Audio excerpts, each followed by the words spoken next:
Winterhalder from the University Catholic Louvain in Belgium. Yes, let's welcome Dr. Winterhalder. So he's going to give a lecture about the modern machine learning for particle physics. Okay, thank you. Exactly. Can everybody hear me? I don't know if the microphone works. Should be fine. Okay, cool. So I'm going to talk about today and tomorrow and Wednesday, give you 4 lectures about machine learning applications for particle physics. Before we actually going to start about looking into applications, which will be more tomorrow and Wednesday, today I'm first going to introduce another basic tool we might need. But first of all, as a kind of a disclaimer, whenever you might be interested in the future of is there a possibility to use machine learning in my research, which might be applicable for both PhD students or even the seniors here, there's a nice website which is called HabML Living Review, which got a new facelift recently, where all different kind of topics are listed and recent papers can be found. So if you're interested in that, have a look. I also put a QR code on it. And I think at some point, the slides will be online, I guess, at some point. Okay, what is the plan of attack for the next 3 days? So today I'm going to talk about Bayesian neural networks. Those of you who are now starting to get super excited about Bayesian, it's actually not really Bayesian. You rather should call them variation neural networks, but I'm going to explain that in detail. And tomorrow it will all be about generative models. We're going to start about generative adversarial networks and variational autoencoders, and then normalizing flows. And in the end, on Wednesday, I'm going to talk about anomaly detection. Okay, what are Bayesian neural networks? There is mainly the idea behind this is how can I propagate errors in neural networks and how are they linked to regularization. In contrast to all the probably other talks and lectures, I will do my stuff on Blackboard. So that's essentially the last slide you will see today from my side. So you can mute this here and then go up. Which is always a good thing for you in a way, because it will give you the chance to, first of all, copy what I'm writing, and the speed is also not that fast, which means it should be easy to follow. Another disclaimer, whenever I'm going to present something, anything is not readable or you don't understand what I'm talking about, please interrupt me or raise your arm so I can try to answer questions. All right. Is there any question before? Or otherwise, we would start. All right, so the idea is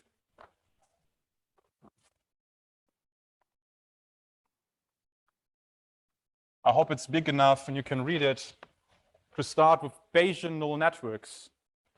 What is the idea behind it? So far, we've learned this morning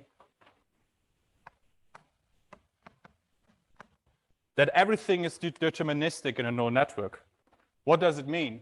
If we have one input, we also have one output, right? And what is the main idea? So what is the problem with this? So in particle physics, or generally in physics, we are often not just interested in the result, which I would consider as a mean value. We're also interested in something like an error. So what we actually want to know when we put in one input, what is like the distribution we get out? So how likely is our output? So the main idea is, so far what we had is something like a neural network weight theta, which is deterministic. And this will change into some distribution.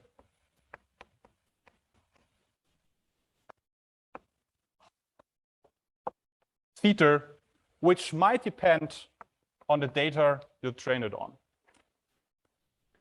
And what does this mean? This means if I have one input, now I'm not just getting one output. So if my input is X and my output is Y, this output is not fixed anymore. This will also change and become a distribution. If you're not familiar with this writing, this means I have a probability over our output Y, which is conditional, which means it depends on our input. Okay? That's what we're interested in. And the question is, how can we construct that? And actually, it's not as complicated as it seems. So let's start with basics.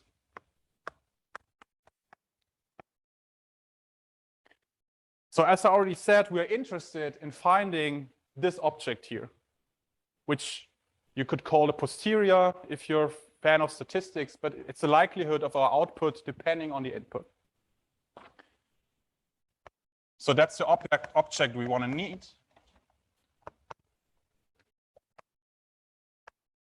I'm just going to write down the formula and then I'm going to explain it.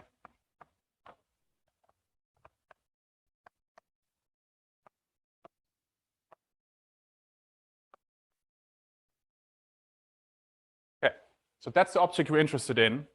What we usually get from our neural network is the output depending both on our input and some weights, which are the weights of the neural network. And if we're interested in this, what we have to do mathematically is integrate out the theta dependence, which means we need some dependence of the neural network weights on our input. Okay, the problem is, in order to do this, we need to have knowledge about this object here, which I call posterior or likelihood. And in general, we don't know how this looks like. So what has been done is to approximate this object such that we can actually calculate this entire thing. And that's why this is called variational approximation. So in a way, and then you will see also later on, this entire network structure, I would rather call variational neural networks. And there will also be a link to variational autoencoders, which I'm going to talk about tomorrow. So what is the idea? So the object we're interested in, p theta x, we approximate it with some other function, q theta x, which we also want to be simple, which means for all other derivations, we essentially neglect the x dependence. Just write it like this. And this object itself is something we want to tune.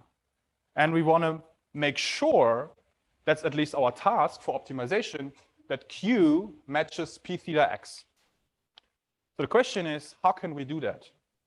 And the answer is that we essentially try to minimize the Kullback-Leibler divergence. What is the Kullback-Leibler divergence? It's a measurement for two functions, pq, in our case over the theta,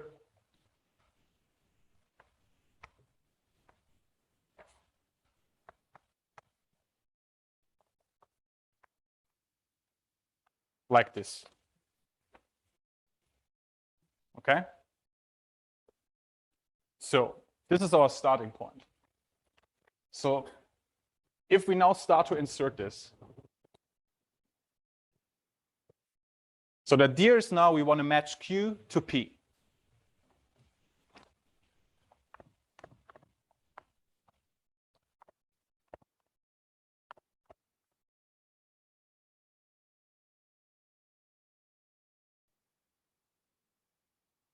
Just going to insert the definition.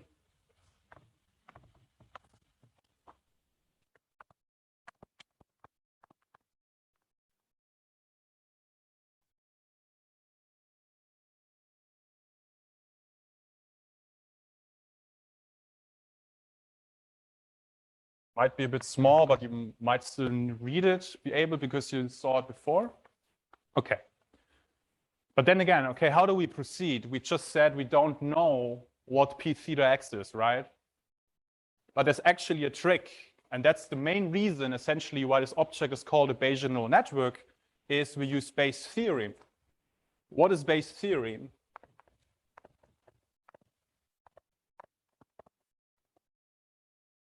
Bayes' theorem states that we have some posterior, in our case, p theta x.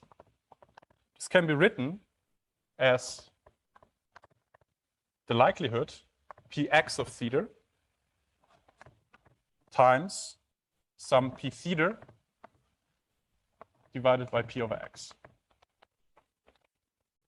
So that's a mathematical statement. This object we call a likelihood. That's something we call a prior. And this here is essentially a normalization of the data set. So we plug this in.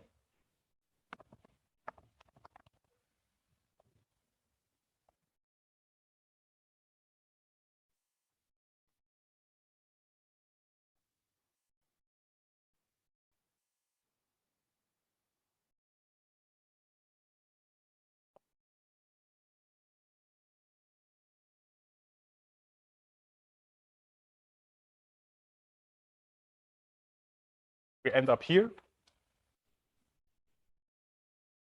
And now if we shuffle a little bit those terms, we end up with the following three objects. First, we get the KL divergence between our Q theta and the posterior, the prior. It's the first object.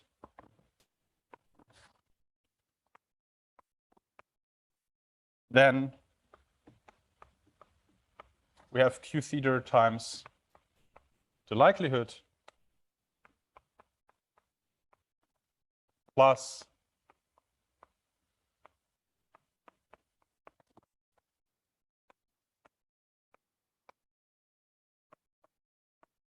this. Okay. Here we now have three objects. Two of them we can actually calculate. First of all, one thing we note, because the way we're going to construct this Q here, it's the distribution, which means it should be normalized, which means this thing here is 1. Okay? This part here is essentially, as I said, it's a Kullback-Leibler divergence between our variational probability and the prior. That's essentially the assumption from which we start how we sample our weights. And this is effectively a sampling over something which looks a little bit like the maximum likelihood we saw this morning already. So that's the likelihood. And here we just have an additional sampling over the theta, because now this is the object we can sample from, or we vary over that. All right. So the problem now is, so that's the object we want to calculate. These are the three terms, but this one, we still don't know. It's log P of X. So that's our, well, it's our normalization. It's the intrinsic distribution of our data set. We don't have access to that one. But in the end, what we want to optimize is the object Q, which also has some parameters. Because of this normalization, any dependence of Q here drops.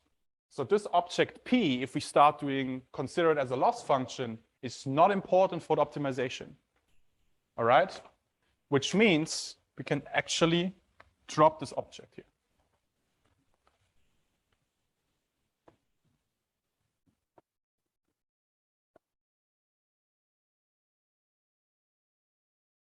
So now,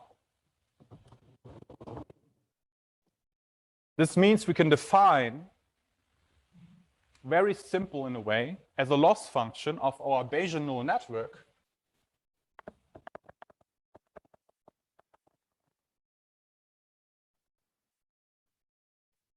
this integral over Q theta times the likelihood we're interested in, plus this KL divergence.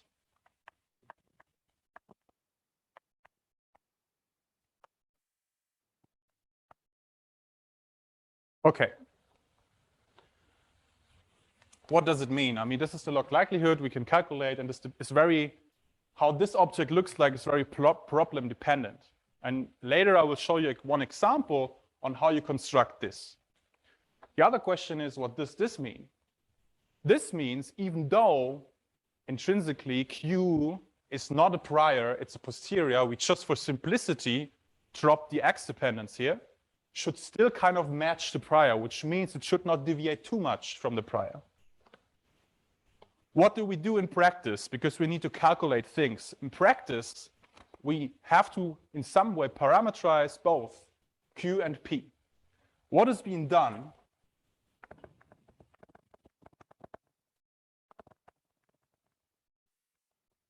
is that P and Q are parameterized as Gaussians.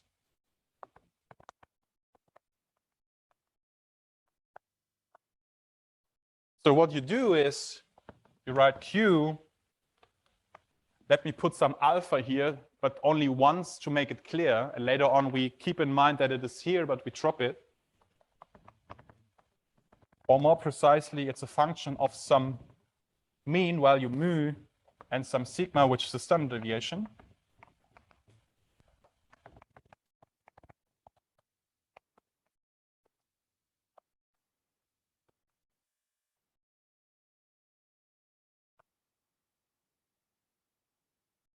So we can write it like this.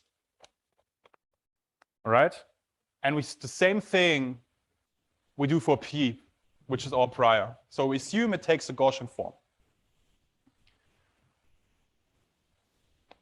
The reason for this is we need to start from something we know. So that's one way to parameterize it. When you do the same thing for P, I'm not going to write down the entire formula because it's essentially the same, except that we have different mean and variance values here. But even there, what you usually do for simplicity is you assume that the mean of P is 0, which comes in quite handy because for almost all normal, let's say, neural network frameworks, when you initialize the weights, so that's in the end nothing else than the kernel initialization of your neural network is usually a normal distribution, which is exactly what we assume here. And this has a nice feature because now we have Gaussians, both for our variational Q and a prior. This means the KL divergence, which is in principle very abstractly defined, and generally we cannot calculate it. For Gaussians, it's easy. You can do the math yourself if you want later on, but I'm going to just write you down what you get as a result. So if you do the math for this object, which is the one I wrote down there,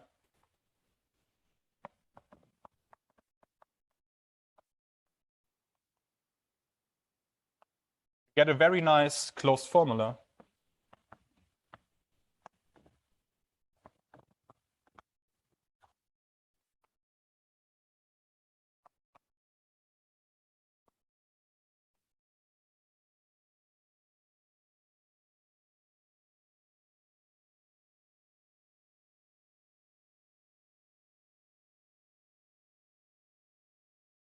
Like this.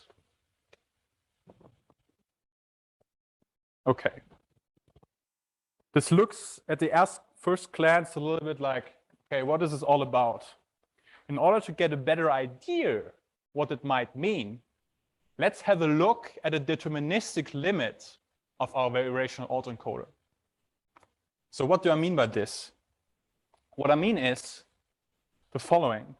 Let's assume our distribution of the Q goes to a delta function. So let's assume the variance of Q goes to 0. The mean of it goes to some mean value theta 0. This effectively means that Q of theta is a delta distribution, which exactly means we don't have a distribution anymore. We just have one weight, which is exactly in a standard neural network. And if we use this expression and put it into our loss function of the Bayesian neural networks, what we get out, let's call it that for deterministic limit.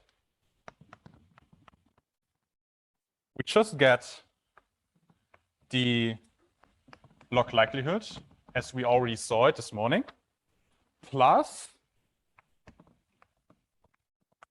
some extra term, and then some constant, I call it, which is not dependent on theta. So when we're going to do the optimization, this part will drop.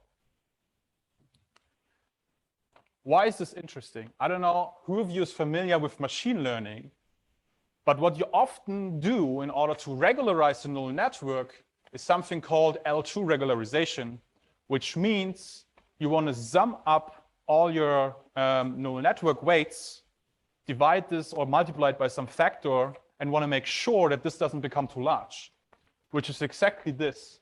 So this standard regularization thing you have if you use a normal neural network is something like lambda times your network squared. While for normal neural networks, this object kind of sometimes comes in very ad hoc, and you just define it by, yeah, we need kind of a regularization. Here it comes in naturally just by the definition of how we started from the Bayesian neural network and then just going into the deterministic limit. One difference, while for, let's say, standard neural networks and standard regularization, this lambda parameter, so that's kind of the analogon here, is a hyperparameter, which means usually we are free to choose. Okay? In the case of a Bayesian neural network, there's no such a hyperparameter anymore because this parameter is fixed by 1 over the standard deviation of our prior. So depending on how we choose our prior, this is fixed. Of course, you can now argue we have freedom of how we choose our prior, and this is true. So in a way, it's still a hyperparameter, but we just shifted it to a different point, and then the regularization comes in naturally. Does this make sense to you?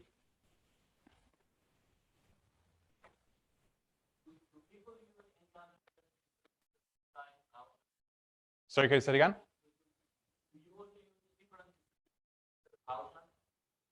I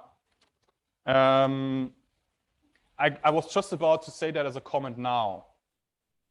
So what does this mean if I start from this? So this is like the comment part here before I'm going to go into example. Some comments.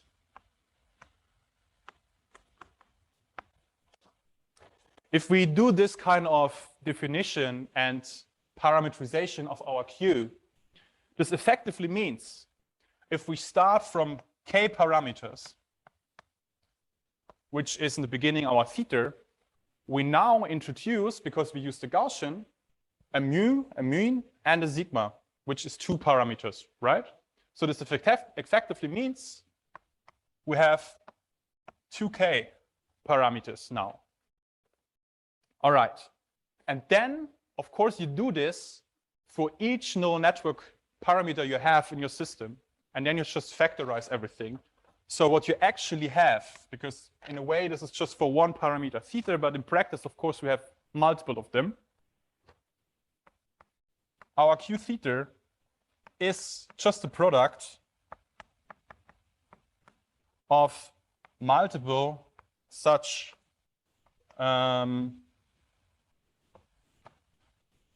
normal distributions for each parameter. So this means a Bayesian neural network increases its parameter size by a factor of 2 by this assumption. And I think that goes in the direction which we just had. What if you don't assume either not a Gaussian at all, or let's don't go like this crazy directly. What if this assumption of this factorization doesn't hold? Here we assume that different parameters don't interact with each other. First of all, this approximation comes with a name, which is called mean field approximation. If you want to know more about it, there's, of course, a paper which you can read up, where this is kind of justified. And of course, the first thing you can do is say, okay, I keep Gaussians, but I want to introduce all correlations which might be there.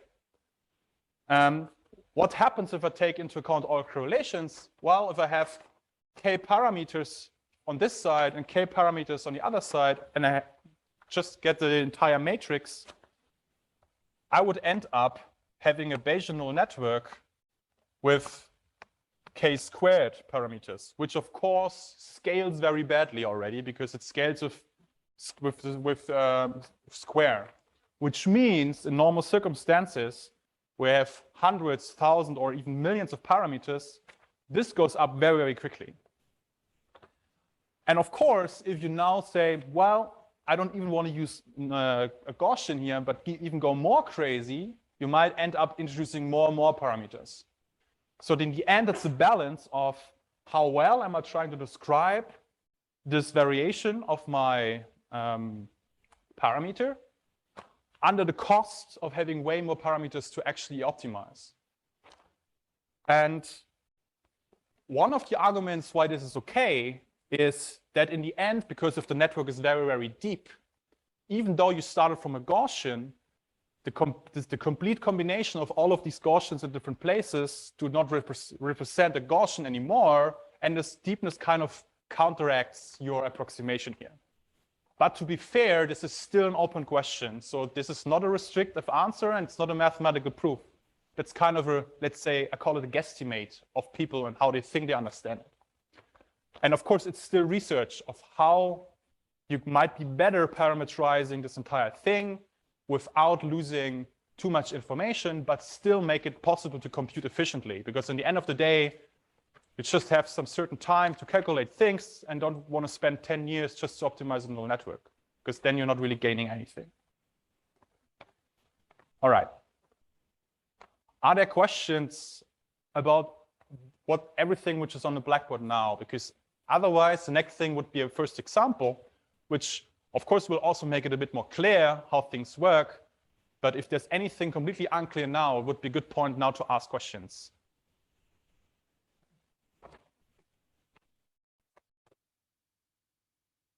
Okay, you can think about it. I'm going to erase a bit on the board because I need space.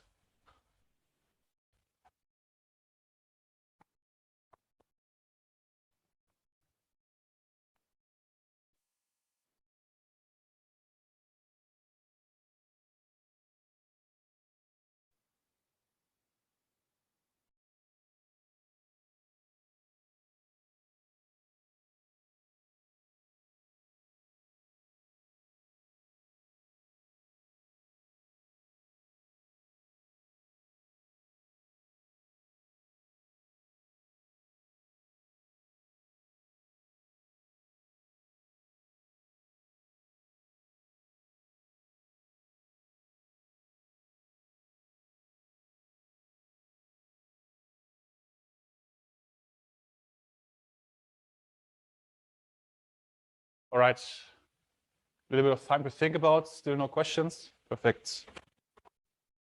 Then I want to go into one example of how you actually use this in practice.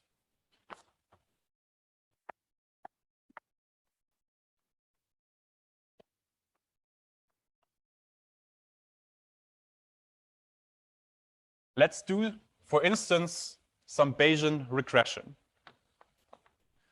The example I'm going to mention is also part of a paper me and my collaborators published. So if you at some point want to look up details or plots, I can also recommend to look into this. But of course, the details about the variation are maybe not as clear because it's more for the expert reader, but after this, you should be able to read everything and understand.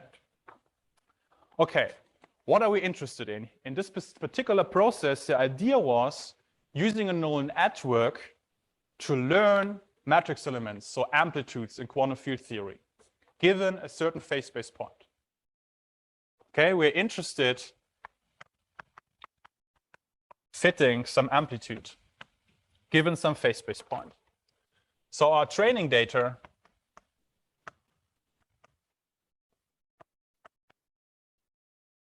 are phase space points, which were given in form of form momenta, and of course, the corresponding amplitudes. I always write A, but to be precise, I'm considering squared and helicity spin sum matrix elements here. So these are all real numbers in a specific particular case. Okay? But for simplification, I don't want to write m squared sum all the time. I just call it A. Okay. So now we can define, it's similar to the object we had before, some probability of the amplitude at some phase space point, which is essentially the probability of the amplitude alpha at some position x. Now it's similar to, so our y, which was very like generic before, now is the alpha, the r, the a here. So what we want to define now is some average output. That's kind of an expectation value of the amplitude.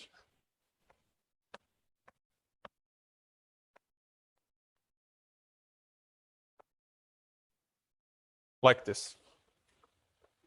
With, again, P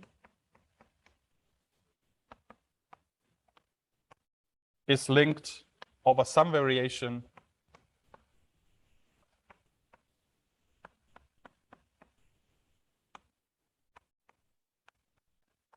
like before. Okay, it's the same object. And now, again, this is the object we don't know. So we use this parameterization by, I'm going to keep it like this, using an approximation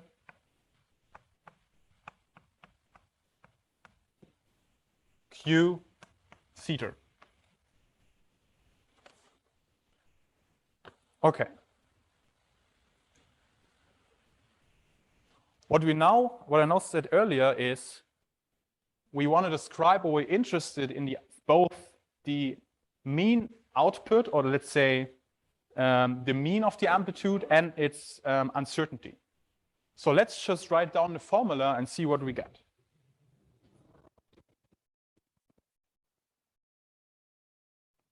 So the mean, obviously, is what I already wrote down there. So let's just do the math thread. So that's the object we're interested in.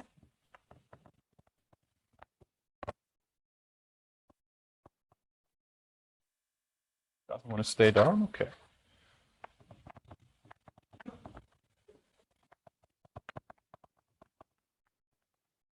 Okay. Now we can insert our definition of AX.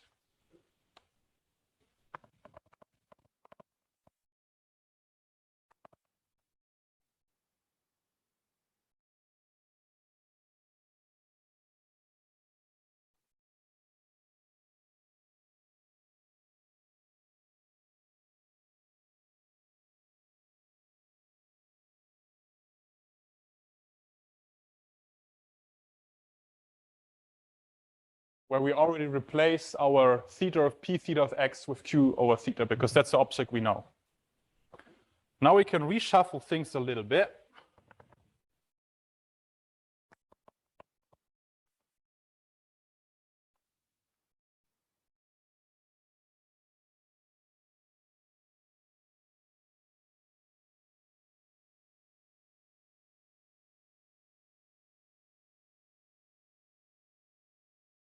And call this object the mean value at the position x defined by the parameter.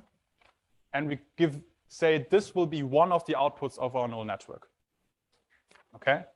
And then we, in the end, want to vary this output, which is dependent, of course, on the parameters, with our sampling variational distribution Q.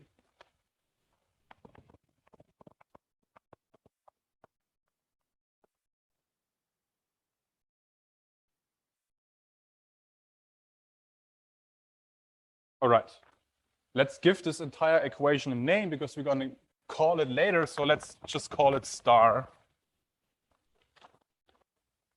Now, the next thing we're going to be interested in is the variance, the error on this entire object.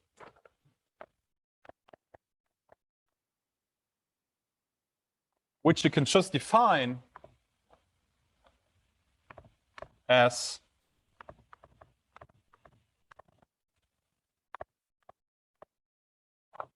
expectation value of A minus the mean of it squared, right? It's the standard definition of how the variance is defined. So first, I'm just going to write down 1 or 2 lines, and then I skip because it's just reforming some math, which you can do on your own. But just to make it clear again, what's happening here So this object here is, by the way, the same as this one. Okay.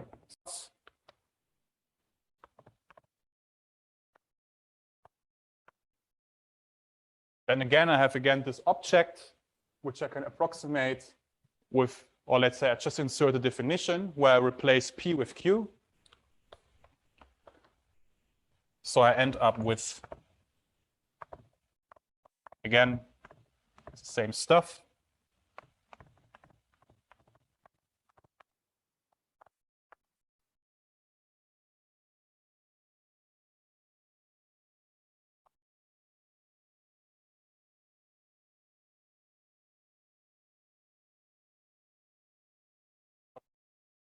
Now, if we reshuffle things a little bit, let's say, reorder them a bit. And this is something you can do yourself if you wish as a homework. We end up with this expression.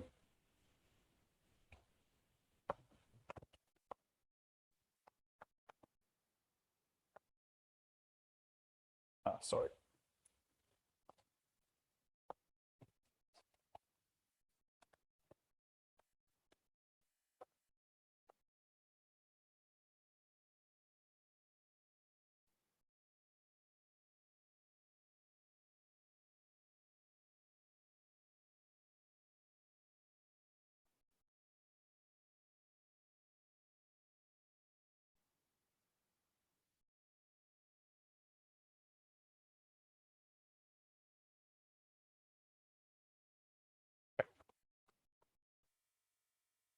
So I wrote it like this, with on one side, with this object, which will also define a part of the output of our neural network. So we call this sigma square model. And what we will see, and I will justify this in a second, is that this is also called the stochastic uncertainty of this entire model. And on the other side, we have this part, which we call sigma square prediction.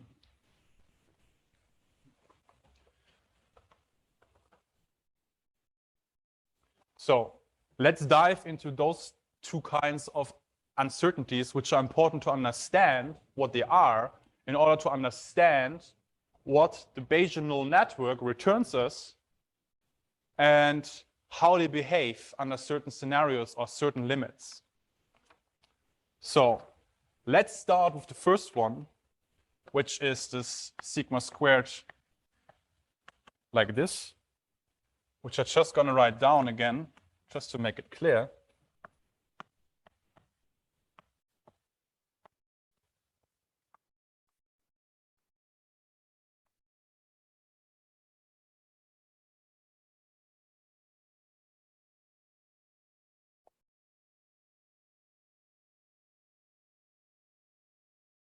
Like this.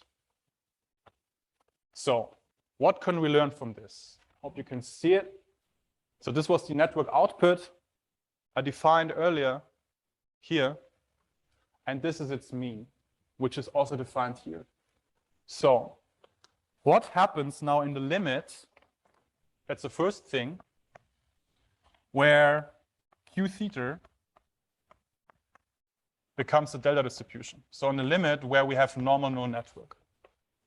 When this happens, you just go into this formula and insert it in the definition. This entire thing becomes 0, which means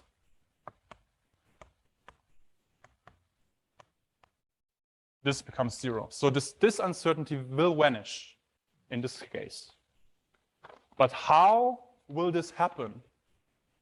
So Q is our approximation of the neural network. And in a way, its width depends on how precisely our network is trained, which means we need high precision and more training data. So generally speaking, the more data, so if we increase training data,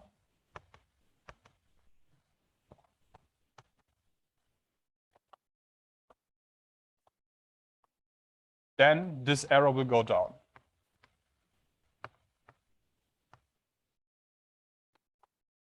Okay. Because it depends on the statistics of your training data, we call it a statistical uncertainty.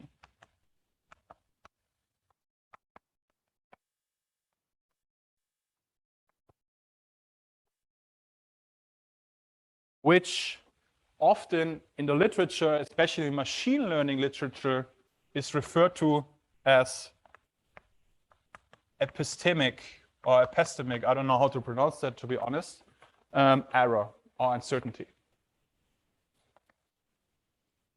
All right. Then we have the second bit.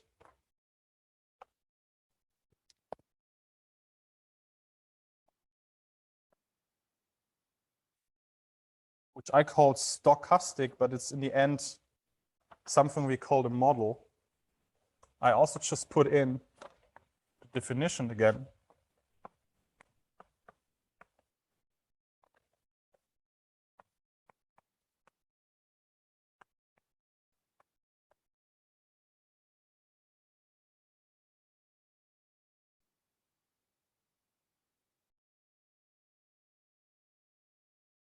So what you see here, in contrast to this, here only this term was still dependent on theta. In this part where we have the mean, the theta description is already integrated out. Here, this is not the case, which means we can just rename this entire object as, let's call it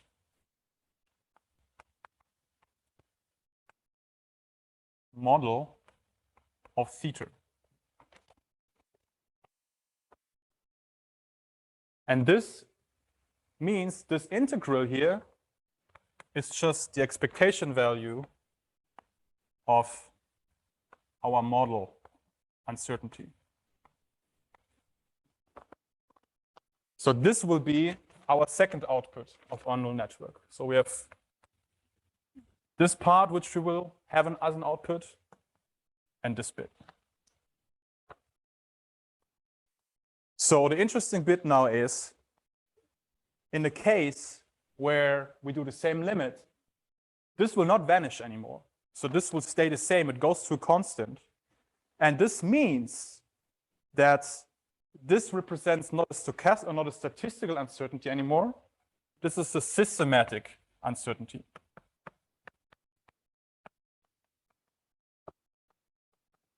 Which is also called aleatoric uncertainty.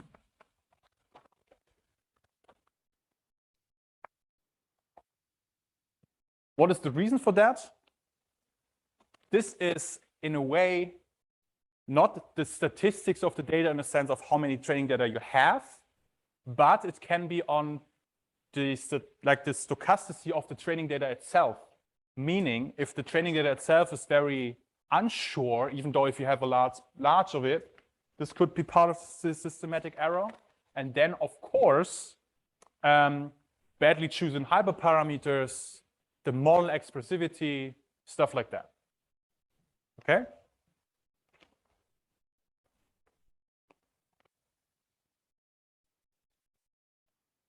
So as I said, this is the model output, and this is the model output.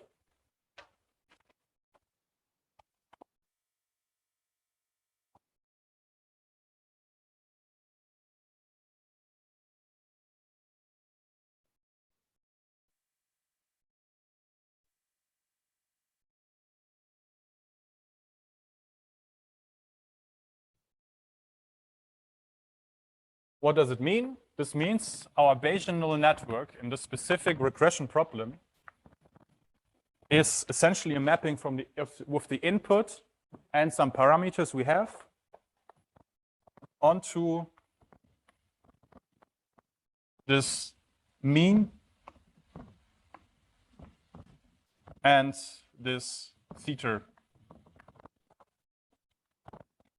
And how you define it is in principle dependent on numerics. So in principle, you can either define it as you want to output the sigma squared or just the sigma.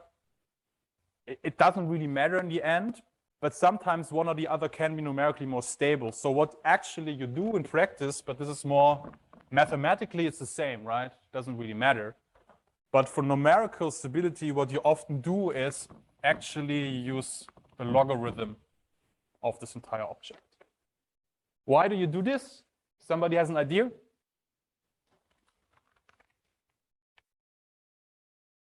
Why is this a good idea? The reason is very simple. For the standard deviation, what you want it to be is that it's bigger than 0, right?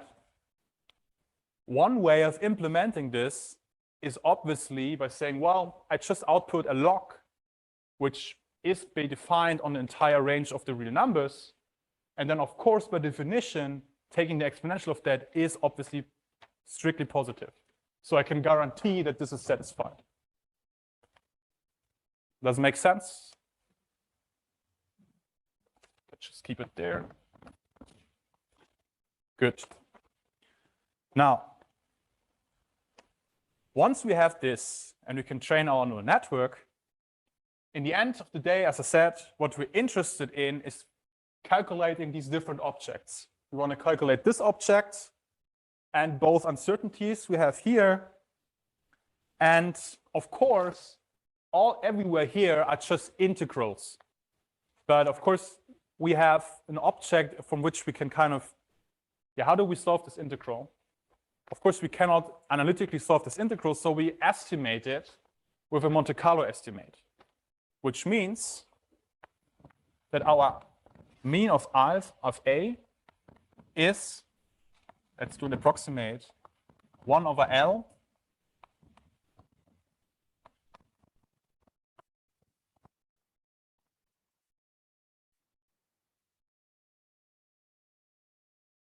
which effectively means we have the sampling distribution Q, sample from it L times, put it into our network with a given input X, and then take the mean of these outputs.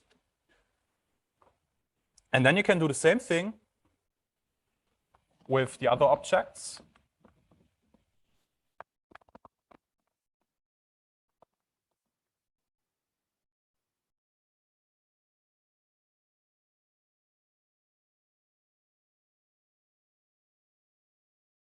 These two objects you directly get from your neural network. So this mean is very simple. And once you have this, you can, of course, also calculate this, let's say, this statistical uncertainty.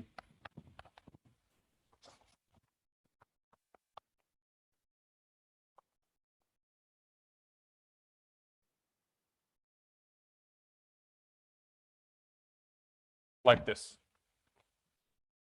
Okay. So first calculate this, then you can put it in here in order to calculate this part. The same there. In practice, of course, people have played around with that, but in this particular problem, L is usually order 10 to 50. That's most of the time sufficient in order to get a good estimate of these objects.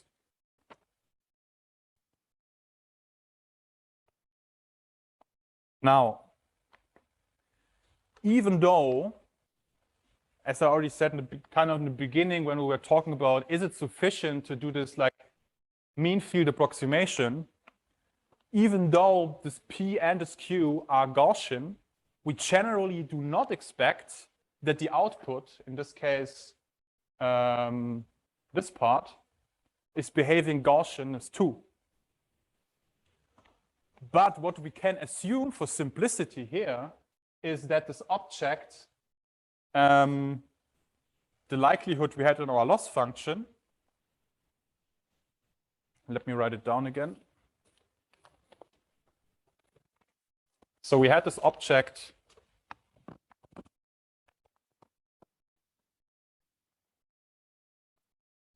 this part, we assume for simplicity, in this case, that this is Gaussian. Okay?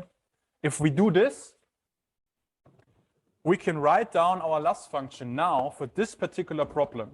Because so far, as I said, we were only able to write down the KL divergence part because that's kind of given from the beginning by how we assume how the prior P looks like and how our variational approximation Q looks like. But the other part, this likelihood part, is very problem specific. Now, starting from what our problem is, regression, assuming that this likelihood here behaves Gaussian because we assume that we are like having an error which behaves Gaussian in this case, we can write down explicitly how the loss function now looks like. And this looks like this. Let me write down regression here to make it clear that that's now a special case. So that's not a general loss function, the general one you saw earlier.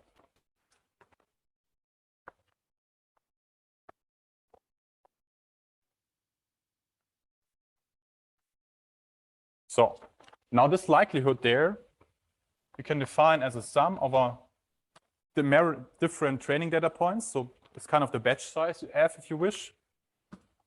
So you have your model output as a mean. Then you have your truth, which you have given from your training data.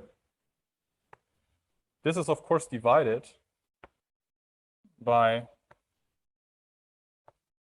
the other output, because that's the variance of your assumed likelihood.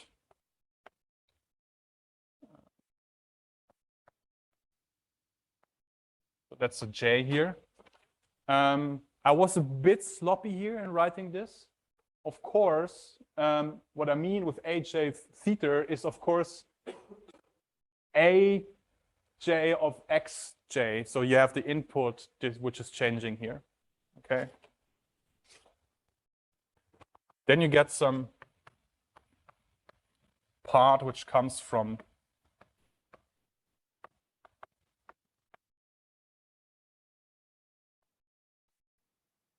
this.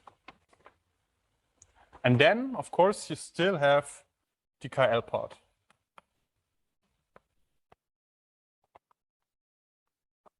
Which we saw earlier kind of plays the role of a regularization of your entire network weights. Now, what we do effectively, as we said, we parameterize this Q in terms now of, instead of one parameter, instead of having one deterministic theta, we parameterize it as a probability, which is parameterized by a mean and a sigma. So we have to minimize this entire object with respect to the mean and variance of each of these Qs here.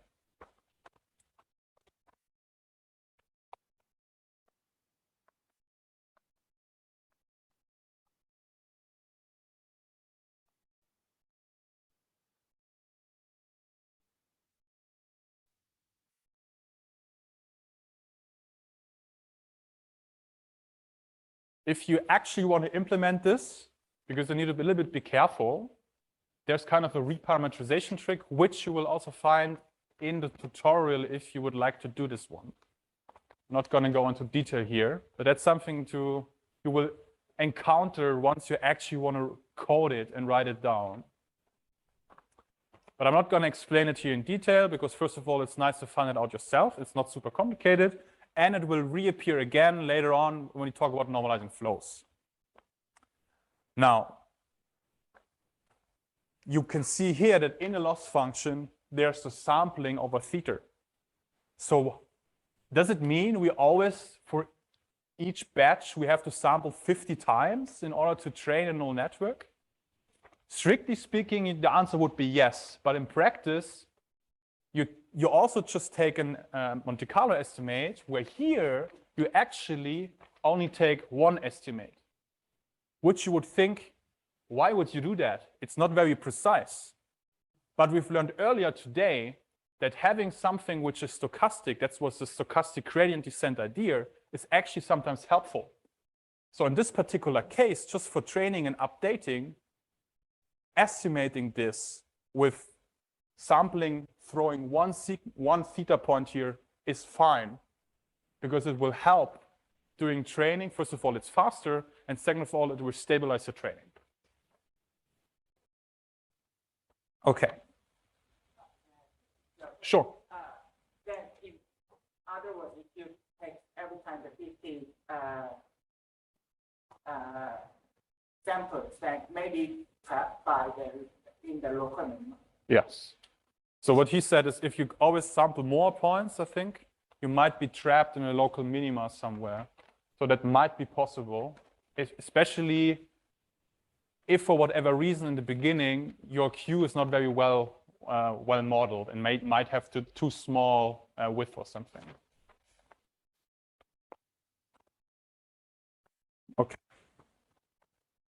So now there's only two things left I want to say to this part before, of course, you can ask questions.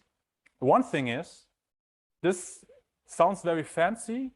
In the end of the day, first of all, it's not super complicated because it's just an approximation. And it just helps the neural network to, first of all, approximate, or let's say, get an idea of how you can do errors. Second of all, which is a very interesting bit, is that it's really helpful for doing regularization, because it naturally, as I already said, comes with this term. And because you're varying your weights, not just by optimization, but also based on a probability, you also kind of avoid overfitting that quickly. Who of you has heard of dropout? Hopefully at least someone, or at least the lecturers should have. Dropout is a technique in training for neural networks, which means during training, you randomly turn off certain weight connections by some probability, in order to make sure that the network is not most likely to just kind of learn your training data by heart and not that prone to overfitting. If you think about it, dropout is just a special case of a Bayesian neural network. Because what does it mean? Dropout means you sample your theta weight with a certain probability. In this specific case, in dropout, the probability is, of course, not a Gaussian. You have a different assumption here. You take a Bernoulli probability, where the probability is either 0 or the original weight. But it's still a probability. And there you have a different sampling probability, where you, of course, just have two outcomes possible. But it's a special case, which also shows and explains why even those more general Bayesian neural networks are less prone to overfitting. Okay. Are there questions?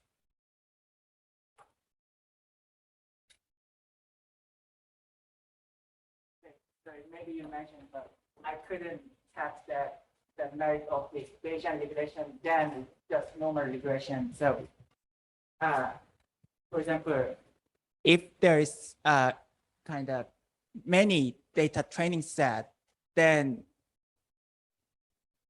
maybe it goes to, if I understand correctly, it goes to just normal regression because the sigma pro goes 0, right? If you go to you mean a deterministic limit? Yeah. Yes. So then in that case, we have to train double parameters, but it goes to the same limit of the regression. So is it so it means that it's have a merit if we don't have enough kind of training set. Is that true? I'm not quite fully get the question, to be honest. I mean, so basically, what is the profit of the Bayesian regression than normal regression? Okay, so the profit is essentially, because you have the sampling included, first of all, you have more stable training, to the fact that I just said, because you kind of, with a different probability, change your weights on the fly. So the training is more stable most of the time. Plus, you also get an error bar out of it. And as I said, of course, you could also just not doing the sampling at all, but then this one error will be gone, because the one error I said, this one will vanish. So you get some idea of the systematic error, but this one you will lose. But of course, in the end, you want to have the total uncertainties and not just this one uncertainty. So you just get a better estimator of the uncertainty of the entire training.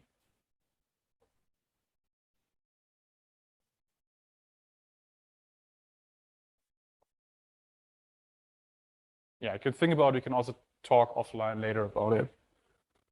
Are there other questions? Okay. If not, I just have one slide, which you now should be able to understand, and then will essentially settle you perfectly to read this paper I mentioned, because you now have the basics.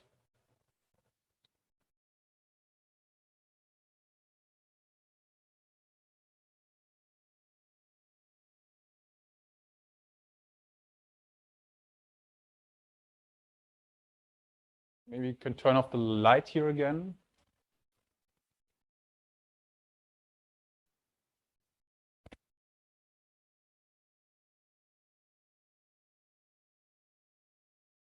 Okay, so that's the last bit, and then I will also finish. So that's kind of the picture from this paper, which you now should be able to understand. So this is the idea during training phase, where you kind of randomly sample Q, but only once at a time due to the stochasticity of the training. And then for the actual evaluation, when you're interested in the outputs, you're doing sampling, which I said is 10 or 50, depends on the problem. And it's kind of a hyperparameter to check to make sure you cover everything, which effectively means you have different copies of your neural network because you slightly have different neural networks. And then it's kind of like an ensampling of neural networks. And then you can calculate these averages. The one reason you could also ask, okay, why I'm not just from the beginning just doing an ensampling? This you can do.